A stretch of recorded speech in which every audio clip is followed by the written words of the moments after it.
స్వచ్ఛత అంటే నందిని. నందిని పాలు మరియు పెరుగు. నమస్తే రమ్మగారు. నమస్తే జయ. రమ్మగారు, శ్రీరామనవమి వచ్చేసింది.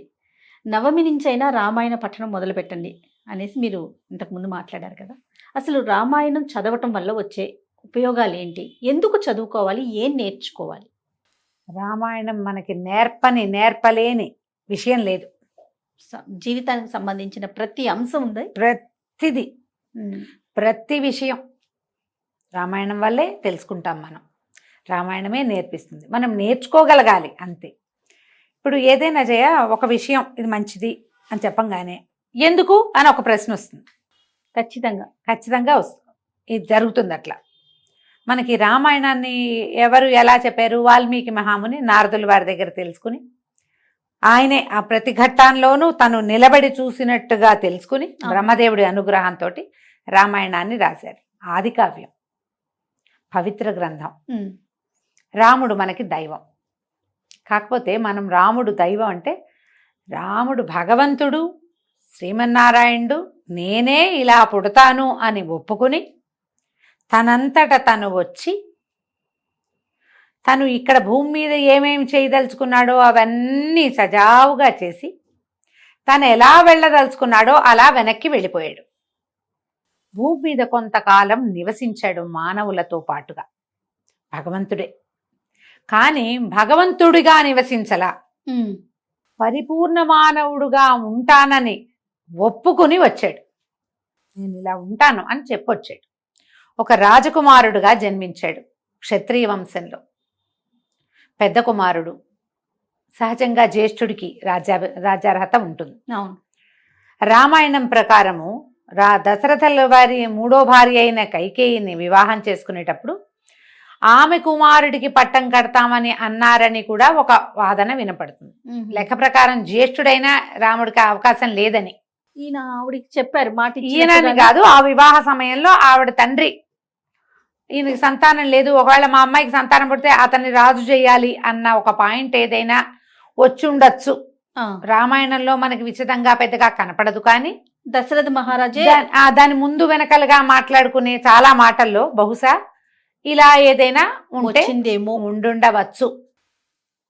అది మనకి రామాయణంలో కనపడదు. రామాయణంలో ఈవిడ కైకాదేవి తనకిచ్చిన వరాలు అడిగింది కానీ, అవును నా కొడుకుని రాజుని చేస్తానని మా నాన్నకి మాట ఇచ్చావు, నా కొడుకుని అలా అనలా. అది ఎక్కడ వినలేదు మనం. అక్కడ కనపడదు అట్లా. ఆవిడ నువ్వు నాకు 2 వరాలు ఇచ్చావు, ఒకటి రాముడిని అడవులకు పంపించు, రెండోది భరతుడిని రాజుని చెయ్యండి. మరి భరతుడికే రాజ్యం వచ్చే అవకాశం నిజంగా ఆవిడ పెళ్లినాడే మాట్లాడుకుని ఉంటుంటే ఆవిడ అదే తీసుకురావాలి రంగంలోకి.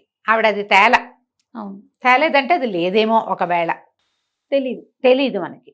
ఇలా ఒప్పుకున్నప్పుడు ఈయన రాజకుమారుడుగా జన్మించి తండ్రి మాట వినటమే తన ప్రథమ కర్తవ్యంగా ఉన్నాడు ఆయన. అంటే ప్రతి మానవుడు కూడా తండ్రి మాట విని తీరాలని చెప్తుంది రామాయణం. తండ్రిని గౌరవించి తీరాలి. మనకి శాస్త్రం చెప్తుంది ఆత్మావై పుత్రనామాసి అని. ప్రతివాడు, ప్రతి వ్యక్తి తననే తన కుమారుడుగా పొందుతాడు. కుమారుడు తండ్రి యొక్క రూపం అంతే. తనే తన కుమారుడుగా జన్మిస్తాడు. ఇప్పుడు అతని శక్తి వల్లే ఇతను జన్మించాడు, అంతే కదా. అతని యొక్క బలమే కుమారుడు. ఇప్పుడు ఆయనకి కుమారుడుగా జన్మించినందుకు ఒక వ్యక్తికి ఆ సర్వ విధాల తండ్రి మాట వినవలసిందే. ఒక్కసారి తండ్రి ఏం చేయమంటే ఇక అది చెయ్యవలసిందే. అలాగే చేశాడు రాముడు. ముందు రోజు ప్రకటించారు, పట్టాభిషేకం అన్నారు. ప్రజలంతా ఏకీభవించారు. అసలు ముందు వెనక లేదు, రాముడే మాకు రాజు అన్నారు. చీకటి పడేసరికి కథ అంతా మారిపోయింది. తెల్లవారి పట్టాభిషేకం చేయవలసింది, తెల్లవారి ఊరెళ్ళిపోవడానికి వనవాసానికి ఏర్పాటైపోయింది. ఇంకో కుమారుడైతే ఊరుకుంటాడా? ఒప్పుకుంటారా? తిరగబడ్రా? పోనీ ఆయన భార్య, ఆడవాళ్ళు ఊరుకుంటారా? నేను అది నా భర్తను రాజన్నారు, ఇవాళ అడవికి ఎట్లా పంపిస్తాము అని పోట్లాడరు. ఎన్ని రకాలు రావచ్చు. అవును, మామగారులు ఒప్పుకుంటారా? ఆయన తండ్రి నిర్ణయం, తండ్రి ఏది చెబితే అది వినటం కుమారుడి నిర్ణయం అయినప్పుడు మూడో వ్యక్తి అందులో పాలు పంచుకోకూడదు, దాంట్లో ఉండకూడదు అని చెప్తుంది రామాయణం. తల్లి చాలా దుఃఖపడింది. ఇప్పుడు కైక మాట విని నువ్వు నా కొడుకుని ఎట్లా పంపిస్తావని కౌసల్యాదేవి పరిగెత్తుకుంటూ వెళ్ళి భర్తను తోలనాడి ఏం చేయలేదు, దుఃఖపడింది. కానీ తన బిడ్డ అడవి పాలవుతున్నాడని దుఃఖపడింది కానీ ఆమె తోలనాడలేదు, పంపించారు. అక్కడి నుంచి చూడు, ఇప్పుడు వీళ్ళు సొంత అన్నదమ్ములు కాదు, రాముడు లక్ష్మణుడు. మనం ఇద్దరు అన్నదమ్ములు రామలక్ష్మణులు రా వాళ్ళు అంటాం. రాముడు లక్ష్మణుడు ఒక తల్లికి పుట్టిన పిల్లలు కాదు. అవును, మానవులు ఒక తల్లికి పుట్టకపోతే ఒక పేగు వెరిసైతే వెరిసే, అంతే. అదే కదా మనం చెప్పుకుంటాం. అన్నదమ్ముల పిల్లలైనా అక్క చెల్లెళ్ళ పిల్లలైనా ఎంత పంచప్రాణాలుగా ఉన్నా సరే ఒక సమయంలో ఈ పేగు తేడా కనపడిపోతుంది. కానీ వీళ్ళిద్దరికీ పేగులు తేడానే, కానీ వాళ్ళిద్దరు ఒకే మాట మీద ఉన్నారు. ఆయన ఎక్కడికి వెళ్తే ఈయన అక్కడికి వెళ్ళిపోయి వెనకాల పడి. అన్నదమ్ములు అంటే రామలక్ష్మణులే, అంతే. ఇంకొక పోలిక ఉందా అసలు? ఎక్కడ ఎప్పుడు చెప్పుకోం మనం. అన్నదమ్ములు బాగున్నారు అంటే రామలక్ష్మణుడు. కవల పిల్లలు పుట్టినా రాముడు లక్ష్మణుడు అని పేర్లు పెట్టుకుంటారు. అవును కదా. ఎవరు లక్ష్మణుడు శత్రుఘ్నుడు పేర్లు పెట్టుకున్న కవల పిల్లలు కనపడరు మనకి. రామలక్ష్మణుడు అంత ప్రభావవంతమైన మానవ జన్మ తీసుకున్నాడు భగవంతుడు. అది రామాయణం ప్రతిపాదించింది, రామాయణం చూపించింది. అందుకు రామాయణం చదువుకోవాలి. భర్త వెనకాల భార్య బయలుదేరింది. అప్పటిదాకా జనకుడి ఇంట్లో ఆవిడ అపురూపంగా పెరిగింది. ఇక్కడికి వచ్చాక ఇక్కడ కూడా పెద్ద కోడలు అవటంతో ఇక్కడ అపురూపంగానే చూశారు. అడవిలోనూ ఏమీ లేకపోయినా పర్వాలేదు, నువ్వు ఎక్కడుంటే అదే నాకు అయోధ్య, అదే నాకు స్వర్గం అని ఆయన వెనకాల వెళ్ళింది. ఆమె ఎట్లా భర్తని అనుసరించాలో రామాయణం చదివి తెలుసుకోవాలి మనం. అప్పుడప్పుడు ఆవిడకి కోపం వచ్చింది, ఆవిడ ఒకటి రెండు మాటలు అనే ఉంటుంది ఎక్కడో ఒక చోట. కానీ పెద్దగా ఎక్కువగా లేదు, అది చాలా తక్కువ, ఒక సహజమైన వ్యవహారంగానే కనపడుతుంది. లక్ష్మణుడు అనుసరించాడు, సీతాదేవి అనుసరించింది. వీళ్ళు అడవికి వెళ్ళారు. అడవిలో కూడా ఎవరొచ్చి ఏ సహాయం అడిగినా చేశారు. అన్ని ఋష్యాశ్రమాలు దర్శించారు, ప్రతి చోట వినయంగా ప్రవర్తించారు. మళ్ళా వీళ్ళు అడవికి వెళ్ళిన తర్వాత దశరథుల వారు మరణించడం, భరతుడు వచ్చి ఇలా జరిగింది, తండ్రి మరణించాడు, తల్లి వరాల వల్లే ఇలా జరిగిందని తల్లిని మీద ఒక క్రోధం వచ్చింది ఆయనకి. అన్నాన్ని తెచ్చుకోవడానికి మళ్ళీ తల్లులతో సహా వెళ్ళాడు. రమ్మని అడిగితే దశరథ ఆయన లేడు, ఎవరు నిన్ను ఆజ్ఞాపించాడో ఆయన లేడు కదా తండ్రి, ఇప్పుడు నువ్వు వెనక్కి వచ్చి రాజ్యం తీసుకోవచ్చు, రాజ్యం నీదేనని. భరతుడు మా తల్లి వరాలు నేను ఒప్పుకోను అంటే, నువ్వు కాదు కదా తండ్రి, ఆయన ఉన్నా లేకపోయినా ఆయన మాటే నేను చేయాల్సింది చేయటమే. తండ్రి ఇచ్చిన మాట, తండ్రి చెప్పిన మాట, దాన్ని తప్పటానికి వీల్లేదన్నారు. ఇక భరతుడి దుఃఖానికి ఈయన పాదుకలు తీసుకుని వెళ్ళి, అతను కూడా నేను రాజ్యం చేయను, నువ్వెలా చీరలు ధరించి జటావల్కలాలతో ఉన్నావో నేను కూడా అలాగే ఉంటానన్నాడు. నాకు కూడా రాజ్యం వద్దు, నాకు కూడా సంసారం వద్దు. అలాంటి తమ్ముళ్ళు ఇప్పుడు భరతుడు కూడా రాముడికి సొంత తమ్ముడు కాదు. అవును, ఒక తండ్రి పిల్లలు. ఇలాంటి తమ్ముళ్ళ గురించి తెలుసుకుంటే ఇంత కొట్టుకు చచ్చిపోతున్న మన సమాజం, అన్నదమ్ములు కొట్టుకు చచ్చిపోతున్నారు ఆస్తుల కోసం. అవునండి, ఆస్తుల కోసం, చిన్న చిన్న మాట పట్టుకుల కోసము ఏం చేస్తున్నామో తెలియకుండా చంపేసి చచ్చిపోయి పారిపోయి లేచక్కపోయి చుట్టూతా సమాజానికి ఏం మెసేజ్ ఇస్తున్నామో తెలియకుండా అంటే ప్రవర్తనలు. మరి మనం అందరం రామాయణం చదువుకోద్దామా? ఖచ్చితంగా చదవాల్సిందే కదా. అన్నదమ్ములు సరిగా ఉండాలంటే రామాయణం తెలుసుకోవాలి. సొంత అన్నదమ్ములు కాకుండా ఒక చోట పెరిగిన ఒకే తండ్రికి పుట్టినటువంటి 4 అబ్బాయిలు ఎంత ఆపేక్షగా ఉన్నారు ఒకళ్ళతో ఒకళ్ళు, ఎంత గౌరవం ఇచ్చిపుచ్చుకున్నారు, ఎంత ఒకరినొకరు నమ్మారు, ఎలాంటి నమ్మకం ఉంది వాళ్ళల్లో, అది మనకి కావాలి. దానికోసం ఇవేమి అన్ని రావు చేయ మనకి. చదువుతూ ఉంటే ఎక్కడో పట్టుకుంటుంది అది మనం దాన్ని పట్టుకోవాలి మొదట. ఇప్పుడు అది ఒకటి మన మీదకి రావాలంటే ముందు మనం వెళ్ళాలి కదా దాని దగ్గరికి. అంతేగా. ఆ రామాయణం దగ్గరికి వెళ్తే అది ఎక్కడో ఒక చోట మనని పట్టి ఆపుతుంది, మనుషులుగా ఉంచుతుంది మనని. దీనికోసం చదువుకోవాలి రామాయణం. ముందుకెళ్ళారు. అక్కడి నుంచి ఖరదూషణులు వీళ్ళు జనస్థానంలో దండకారణ్యంలో రకరకాల ఇబ్బందులు ఎదుర్కొన్నారు. రాక్షసులు ఎక్కువగా ఉన్నారు. వాళ్ళతో యుద్ధం చేసి అందరినీ సంహరించాడు. శూర్పణఖ ఆవిడ రావటం తర్వాత ఇక్కడి నుంచి మళ్ళా ఆ శూర్పణఖ ముక్కు చెవులు కోసాడు లక్ష్మణ స్వామి. శూర్పణఖ వెళ్ళి చెప్పింది, వీళ్ళు ఇట్లా ఈ పని చేశారు, అతనేమో ఇంతమందిని చంపేశాడు, వాడు చాలా శక్తిమంతుడు, వాళ్ళ దగ్గర ఒక సౌందర్యవతైన స్త్రీ ఉంది అని చెప్తే వెనక్కి వచ్చాడు. ఈయన వచ్చాడు రావణాసురుడు. వీళ్ళని సంహరించటానికి కాదు, ఆ స్త్రీని అపహరించి వీళ్ళని లైన్లో పెట్టాలనుకున్నాడు. నీకు ఒకళ్ళతో యుద్ధం అయితే నువ్వు వాడితో నేరుగా యుద్ధం చేస్తావా, వాళ్ళ ఆవిడని తీసుకెళ్తావా? అదే కదా. కదా, ఆడవాళ్ళ జోలికి వెళ్ళొద్దు, రావణాసురుడిలాగా ఇప్పటికి కూడా కాలుతూనే ఉన్నాడు రావణాసురుడు. అది చెప్తుంది రామాయణం. స్త్రీల జోలికి వెళ్తే నువ్వు బాగుపడరు, నీ వంశక్షయం జరుగుతుంది, నువ్వు ఒక్కడివే పోవు, మొత్తం నీతో కొంపకోడు సమస్తము సర్వనాశనం అయిపోతాయి. నిన్ను సర్వనాశనం చేయటానికి రాముడే రావక్కర్లా, కోతొచ్చినా చాలు, ఆంజనేయుడు వచ్చి చేసేయలేదా? అంతే. ఎంతమందిని చంపేశాడు, లంకంతా స్వర్ణలంకను తగలబెట్టేశాడు. ఇలా జరుగుతుంది, ఇది చేయకూడదు. స్త్రీల జోలికి వెళ్తే సర్వనాశనం అవుతామని రామాయణం చెప్తుంది. అక్కడ ఇంకొక విషయం, అక్కడికి వెళ్తే ఈ మారీచుడి దగ్గరికి వెళ్ళాడు. మారీచుడికి వీళ్ళకి దగ్గర బాంధవ్యం ఉంది, మేనమావ మేనల్లుడు వరస ఉంటుంది ఏదో. అయితే అడిగితే ఏం చెప్పాడు, రామో విగ్రహవాన్ ధర్మ అని చెప్తాడు మారీచుడు. ఎవరో చెప్పలా, మారీచుడు చెప్పాడు ఆ మాట. మారీచుడు ఎవరు? రాముడికి 14-13 సంవత్సరాల వయసు ఉన్నప్పుడు విశ్వామిత్రుడి యాగాన్ని పాడు చేస్తూ ఆయన బాణానికి దొరికినవాడు. ఒకడు పోయాడు, సుబాహుడిని చంపేశారు మానవాస్త్రంతో. మారీచుడు దెబ్బ తగిలి సముద్ర తీరంలో పడ్డాడు. అతను అప్పుడు చావల, ఎక్కడో పడ్డాడు. పడి ఇంకా రాక్షస ప్రవృత్తి మానుకుని తపోవృత్తిలోకి దిగిపోయాడు. అతని దగ్గరికి వెళ్ళాడు, దండకారణ్యంలో ఉన్న అతని దగ్గరికి రావణాసురుడు వెళ్తే, రాముడు సామాన్యుడు కాదు, విగ్రహవాన్ ధర్మ అంటే ధర్మమే మూర్తి భవించిన వాడు రాముడు, అతని జోలికి వెళ్ళొద్దు అని ఎంత చెప్పినా ఈ రావణాసురుడు వినలా.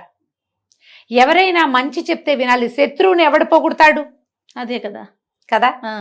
ఒకసారి తనని కొట్టిన వాడిని రాముడు ఒకప్పుడు కొట్టాడు మారీచుడిని, అయినా కూడా అతను అద్భుతమైన వాడు, అతని జోలికి వెళ్ళొద్దు అని దెబ్బ తగిలిన వాడు చెప్తే నువ్వు వినాలి.